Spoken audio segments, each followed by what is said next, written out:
नमस्कार, आज मैं एक हूं फैसला मदन राज और आया आप है देख रहे हैं बहुत राज तक न्यूज। प्रतीक्षित आपको फैसला। खबर बता दें कि क्या कहेंगे गाजीपुर इस के बारे में? सांसद अफजाल अंसारी को आज बहुत बड़ी राहत मिली है, क्योंकि हाँ, एक फैसला तो आया 2005 है, में कृष्णानंद राय का जो लेकिन हत्या हुआ था उसमें इनको आरोपी बनाया गया था और ये कहा आप गया था जैसा कि कि जानते हैं यही सब लोग। साजिश करता है।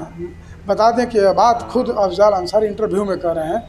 हम आपको उनका इंटरव्यू सुनाएंगे, वर्ष लेकिन बता दें कि इसको लेकर 2005 में गाजीपुर की एमपी एमएलए कोर्ट ने उनको 4 साल की सजा सुनाई थी, 29 लेकिन बता नवंबर दें कि इलाहाबाद 2005 ने को इनके पक्ष में एक भावलपुर तरह से थाना फैसला क्षेत्र सुनाते के इनको बहुत अंतर्गत बड़ी राहत दी है।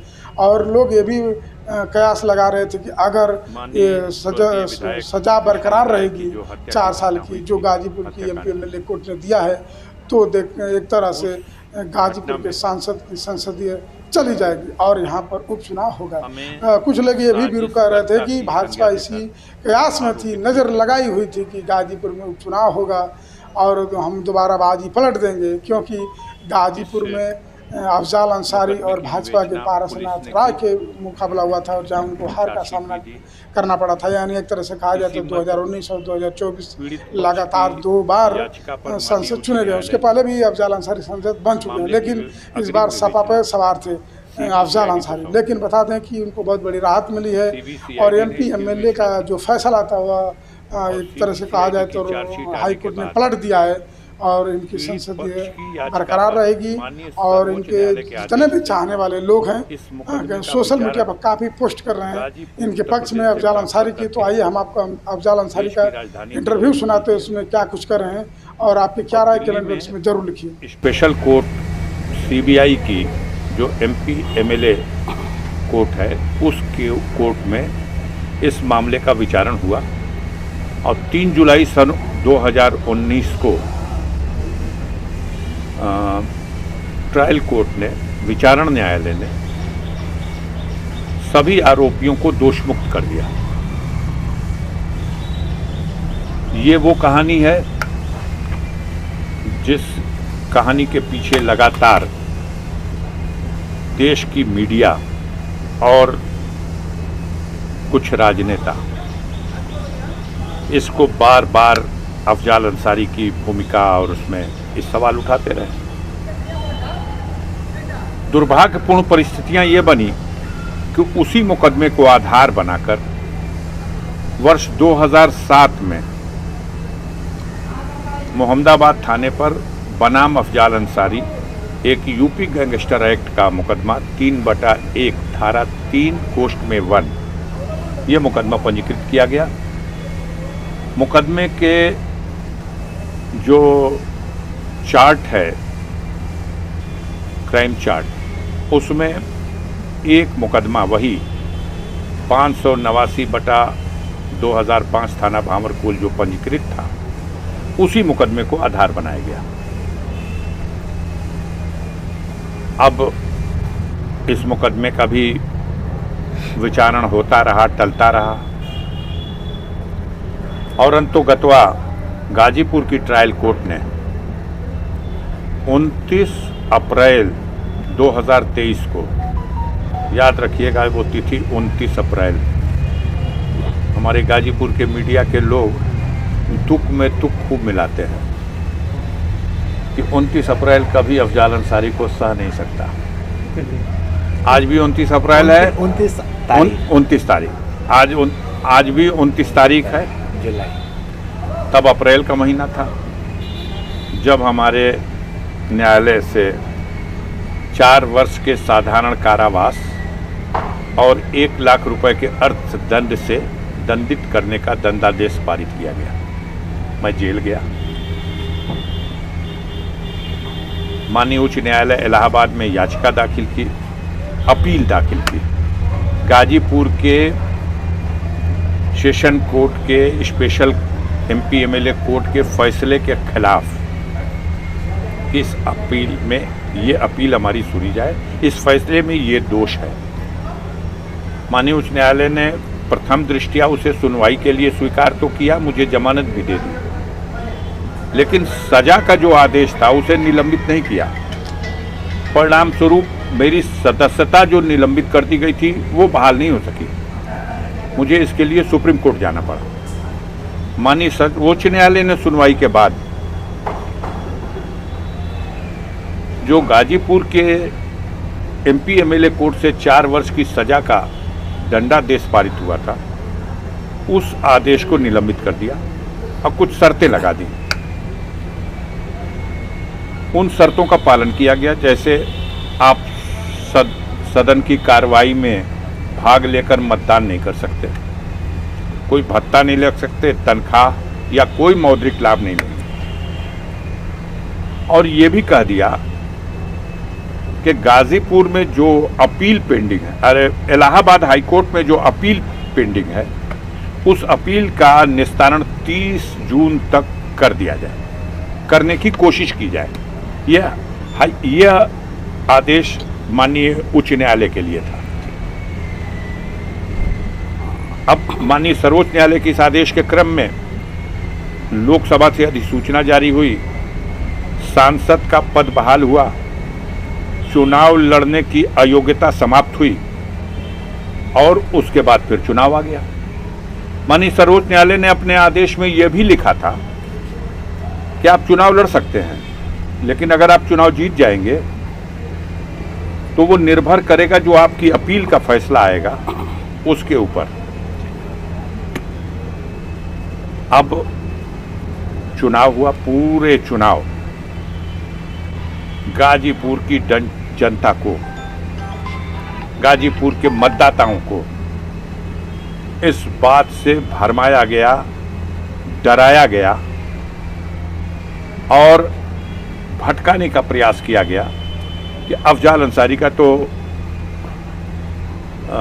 जो उन्हें अनाउंस हुआ है टिकट, वो टिकट ही कट जाएगा। अच्छा, टिकट नहीं कट सका तो अब उनका पर्चा खारिज कर दिया जाएगा। अच्छा, अगर पर्चा खारिज नहीं हो सका तो इनका चुनाव रद्द हो जाएगा। गणना से पहले ही डेट लगी हुई है। संजोग कुछ ऐसा होता रहा, जिस दिन पर्चे की जांच थी उसी दिन डेट, जिस दिन नामांकन दाखिल था उसी दिन डेट, जिस दिन गणना होनी थी 4 तारीख को उससे एक दिन पहले डेट। ये सारे कठिनाइयों को, भ्रम को हमारे कार्यकर्ताओं ने, गाजीपुर की महान जनता ने फेस किया है। और देखिए, आप सब हमें क्षमा करिएगा, आप में से कई ऐसे साथी हैं गोदी मीडिया से जिनके जड़ें गोदी मीडिया की तरफ हैं। उन्होंने इस भ्रम को फैलाने में भरपूर भूमिका निभाई। बहुत लोग भ्रमित हुए, लेकिन इतने लोग भ्रमित नहीं हो सके कि फैसला बदल जाए।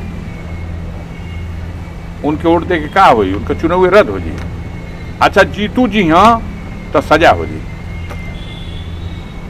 चुनाव गणना हुए 4 जून के बाद मैं भारत का वो पहला बदनसीब सांसद हूं जिसको सदन में शपथ दिलाने के सवाल पर भी रोका गया। नहीं, वो तो उस आदेश से जो आपने सबसे पहले मुझसे पूछा था, माननीय वीनू जी ने चुनाव का रिजल्ट आने के बाद मुझसे ये प्रश्न किया था, वो जो आदेश है उसका क्या होगा। हमने कहा वो 17वीं लोकसभा के लिए है, लेकिन हमें क्या पता था कि मीडिया के लोग दिशा देते हैं और उस दिशा पर व्यवस्था चलाने वाले चलते हैं, और आपकी दिशा पर चल करके उन्होंने रोक तो दिया। लेकिन जब मेरी मुलाकात हुई लोकसभा स्पीकर साहब से और मैंने उनको एक्सप्लेन किया अपना पक्ष, कहा कहीं लिखा हो कि शपथ न दिलाई जाएगी जीते हुए को। अब मैं दिखाता हूं, लिखा है संविधान में आर्टिकल 99 में कि जो निर्वाचित होकर के आएगा उसको शपथ दिलाई जाएगी। अगर मैं योग्य कैंडिडेट नहीं होता तो चुनाव नहीं लड़ सकता था। मेरी योग्यता का प्रमाण है कि मेरा चुनाव वैध, और मैं चुनाव जनता में मेरी लोकप्रियता का प्रमाण है कि जनता ने मुझे निर्वाचित किया। और अब शपथ न दिलाई जाए ऐसा कोई एक बिंदु भी ऐसा माननीय सर्वोच्च न्यायालय के आदेश में नहीं है। और उन्होंने कहा है कि 30 जून तक डिसाइड कर दिया जाए, तो यह आदेश हाईकोर्ट के लिए है। हम, हमारा वकील कोर्ट में हाजिर हैं, अपनी बहस कर चुके हैं। अब कोर्ट 30 जून को न डिसाइड करके वो आज 29 जुलाई को डिसाइड कर रही, इसके लिए मैं कहां से दोषी हूं? और माननीय हमारे लोकसभा स्पीकर साहब ने इसकी गहराई को समझा। मैं आभार प्रकट करूंगा उनका कि उन्होंने फिर 1 जुलाई को मुझे शपथ अपने चेंबर में बुला करके और संसद पद की शपथ दिला दी। 2 चीजें हैं, एक ये है कि कुछ मेरे लिए किसी के मन में घृणा है, और एक ये है कि गाजीपुर की लाखों लाख जनता के लिए उसको आप डराते हो, धमकाते हो, भरमाते हो, और फिर भी आपकी कतार में वो नहीं खड़े होने को तैयार होती है। सारा कुकर्म और मनमानी किया गया, लेकिन कहीं ना कहीं सब हाकिम के ऊपर भी कोई हाकिम है और उसकी मर्जी है। मैंने कभी कोई बिगाड़ा नहीं, मैं निर्दोष था, मेरा कोई हाथ नहीं है। 29 नवंबर की घटना में न जो मुझे गैंगस्टर डिक्लेयर किया गया था, मैं कतई गैंगस्टर नहीं हूं। अफसोस है कि पूर्वांचल और गाजीपुर का बच्चा बच्चा ये जानता है, जो खुद गंदी छवि के लोग हैं, समाज विरोधी लोग हैं, वो मुझे गैंगस्टर डिक्लेयर करके मुस्कुराते हैं। अपने षड्यंत्र में उन्हें सफलता मिली थी, लेकिन अंतोगत्वा ये लोकतंत्र का यही तो सबसे बड़ा खेल है। अंतोगत्वा आज आपने लिखा, आपने बताया, आपने दिखाया, अफजाल को राहत मिली, अब उनकी सतर्कता बचेगी, ऐसा नहीं है फैसला ये नहीं है। हमें राहत नहीं मिली, हमें इंसाफ मिला, सजा का आदेश रद्द कर दिया गया, ये किसी ने नहीं कहा। गाजीपुर का सजा का आदेश गलत था, दोषपूर्ण था, इसलिए रद्द किया गया। इसमें कोई गवाह हॉस्टाइल नहीं हुआ है, आदेश में खामियां थी। माननीय उच्च न्यायालय ने उसकी समीक्षा करके उस आदेश को रद्द किया। ये एक पहलू है। इसका दूसरा पहलू जिसका पर्दा आपने नहीं उठाया, न उठाना चाहते हैं, न उठाइएगा, इसीलिए मीडिया से शिकायत करती है। दूसरा पहलू यह है कि क्या आपको पता नहीं कि उत्तर प्रदेश सरकार ने याचिका दाखिल की थी कि अफजाल अंसारी की सजा बढ़ाई जाए। आज फैसला आने के पहले तक तो उस अपील का आप उल्लेख करते रहे कि वादी पक्ष की याचिका है कि 4 साल की सजा कम है, इसको और बढ़ा दिया जाए। उत्तर प्रदेश सरकार की याचिका है। क्या हुआ उन याचिकाओं का? कहीं कोई खबर चल रही? कहीं ये खबर है? अफजाल को तो राहत देने की खबर है, लेकिन वो याचिकाएं बेबुनियाद हैं, इसलिए खारिज कर दी गई और मेरी याचिका मंजूर की गई। ये आदेश, इसमें खोट था, इसे रद्द किया गया। सत्य परोसिए, तथ्य परोसिए, बड़े बड़े चैनल हैं, जनता के बीच में सच जाए। मैं पाक साफ था, कल भी मेरा दामन पाक साफ था, आज भी मेरा दामन पाक साफ है। आप लोग यहीं पे हो, हर मेरे क्रियाकलाप से अवगत हैं। गाजीपुर की जनता को सजा देने वाले लोगों को गाजीपुर की जनता माफ नहीं करेगी। आज का जो फैसला आया है वो जाइए देखिए गरीबों की बस्तियों में, उनके चेहरे पर एक मुस्कान है। वो सब डरे हुए थे, सहमे हुए थे, लेकिन जो डरता है, जो सहमता है, वो सबके मालिक का दरवाज़ा खटखटाता है। और उस मालिक के दरवाजे में आज सावन का महीना, पवित्र महीना, भोलेनाथ का प्रिय दिन, दूसरा सोमवार। कल ये तो सबने दिखाया कि अफजाल अंसारी ने मुसलमानों से दुआ की अपील की, लेकिन ये किसी ने नहीं दिखाया कि अफजाल अंसारी के लिए सर्व समाज के लोगों ने, हमने अपने किसी मित्र को टेलीफोन किया, वो बात वायरल की गई। कहाँ क्या खोजते रहते हैं? तो क्या ये माना कौन बचा है, कौन दरबार बचा है? भोलेनाथ के दरबार में आज जल चढ़ाने वालों ने चिल्ला चिल्ला के गुहार लगाई है। देवी के दरबार में दोनों लोगों ने मत्था टेका है। जिसकी जहां आस्था है हर जगह। तो ये माना जाए कि जो 29 तारीख है इस बार सावन में पड़ी थी और भोलेनाथ की कृपा नहीं, हो गई। 29 तारीख का मन तक काम नहीं आएगा। लगातार 84 के बाद कोई 2 बार नहीं जीता, ये भी मन तक काम नहीं आएगा। अफजाल अंसारी सत्य में विश्वास करते हैं और जनता जिसके साथ खड़ी हो जाती है उसके सामने ये सब मन तक 84 के बाद कोई 2 बार नहीं जीता, इसलिए ये कैसे जीत जाएंगे? आज के फैसले पर किसी को धन्यवाद कहना चाहेंगे? धन्यवाद जनता गाजीपुर की जनता को, जो आज 8 महीनों से टॉर्चर की जा रही थी। 8 महीने से उसे डराया और धमकाया जा रहा था। छोड़ दो अफजाल अंसारी का साथ। गाजीपुर की महान जनता, जिस जनता का विश्वास अफजाल अंसारी ने जीता है, बार बार जीता है, उस जनता को भयभीत किया गया था। ये जीत उस जनता के सर है। इस जीत का सेहरा उनकी दुआओं के सर है। आज फिर एक बार आशीर्वाद देने वाले, दुआ करने वाले, सच्चाई का साथ देने वालों की जीत का दिन है और साजिश करने वाले, बुराई चाहने वाले, बुरा करने की कल्पना करने वालों, उनकी पराजय का दिन है। सांसद जी, अगर सरकार या जो विपक्षी आपके हैं वो लोग सुप्रीम कोर्ट इस सजा यही तो लोकतंत्र है। इस लोकतंत्र में सबको अधिकार है और जहां तक जिसकी सीढ़ी है वहां तक जाएगा। ये फिर एक नया डर पैदा करने का जो प्रयास है। नहीं, हर डर का हमने संकल्प लिया है जीवन में मुकाबला करने का। सुप्रीम कोर्ट ने ही तो भेजा था।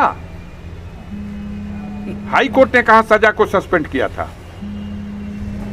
सुप्रीम कोर्ट में जब हम गए थे कि देखिए हमें जमानत मिली लेकिन ये सजा मेरे खिलाफ जो हुई है ये बहुत दोषपूर्ण है, इसे सस्पेंड किया जाए। प्रथम दृष्टया सुप्रीम कोर्ट को भी लगा तब सजा सस्पेंड हुई है। सबकी सस्पेंड हो जाती है। सजा सस्पेंड किया और अगर अपील की सुनवाई का साधारण समय होता तो शायद 25 साल बाद मेरे नंबर आता अपील की सुनवाई का, सजा की, और शायद मैं 25 साल तक सजा के बोझ के नीचे दबा सिसकियां लेता रहता। लेकिन माननीय सर्वोच्च न्यायालय ने जब इसको सुना तो उसे लगा नहीं, ये तो बहुत लंबे दिनों तक इसका पर्दाफाश होना चाहिए, इसकी सच्चाई प्रकट होनी चाहिए। यही तो हमारे देश की न्यायपालिका का, यही तो उसका अद्भुत एक विश्वास जिसकी जनता का उसके ऊपर है, वही तो अद्भुत शक्ति है। तो उसने उसी दिन निलंबित किया और कहा कि तय कर दो 30 जून तक। अब आप उसको ये देखते रहे कि 30 जून तक तय करने का मतलब कि 30 जून तक तो इनको फिर सजा ही हो जाएगी। सर, बजट सत्र चल लेकिन रहा है। मैं उसी दिन मान के चल रहा था और न्याय में विश्वास करने वालों को यही मालूम था। जिस दिन गाजीपुर में सजा हुई, बच्चा जानता था कि जबरदस्ती साजिश करके, दबाव दे करके यह सजा कराई गई है और किसी न किसी दिन ये टूट जाएगी। बहुत जल्दी टूट गई। सच्चाई जनता के सामने आ गई।